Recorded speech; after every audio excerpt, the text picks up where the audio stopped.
सर्व शेतकरी बांधवांना आखीजीच्या अक्षय तृतीयेच्या हार्दिक हार्दिक शुभेच्छा. मित्रांनो, आज आम्ही शेतात आंब्याच्या झाडाखाली बसलो आहोत आणि एक निसर्गाच्या सानिध्यात म्हणजे शेतामध्ये काम चालू आहे, त्यामुळे आपण शेतात आलेलो आहे. तर मित्रांनो, या ठिकाणी आंब्याच्या झाडाखाली बसलो, पण दिसता आज आंब्याचं महत्त्व खूप आहे. आणि हे बघा, हे काका जे प्रभू तांबे, प्रभाकर तांबे यांनी मला जवळजवळ 20-25 आंबे जवळ आणून दिले. आणि शाखी लागलेला आंबा आहे बघा, पिवळा चटक आहे, असे भरपूर शाखी लागलेले. आणि हे बघा, आंब्याचं झाड आहे.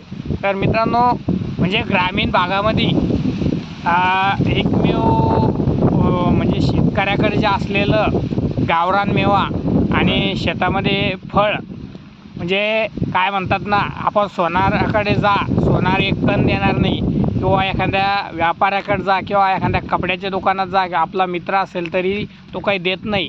पण त्या ठिकाणी जर शेतकरी आपला मित्र असेल किंवा आपुलकी असेल, आपला एक भाऊपाना असेल, तर त्या ठिकाणी आग्रहाने आपल्याला रानमेवा खायला मिळतो. मित्रांनो, खरं सांगायचं म्हणजे जवळजवळ आज 20-25 आजच्या आखाजीनिमित्त आजच्या आंब्याला भाव आहे 120 रुपये ते 150 रुपये प्रति किलो म्हणजे.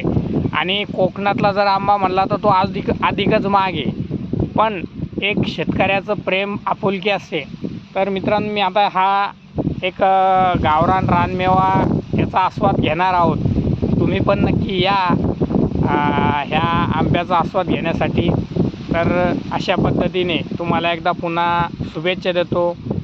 आणि शेतकऱ्याकडे खरंच एक प्रेम, जिव्हाळा, आपुलकी, माणुसकी, कष्टकरी आहे. कारण जगाचा पोशिंदा म्हणून शेतकरी सांगितला जातो, पण शेतकऱ्याच्या प्रत्येक गोष्टीमध्ये कमी दुजा भाव केला जातो.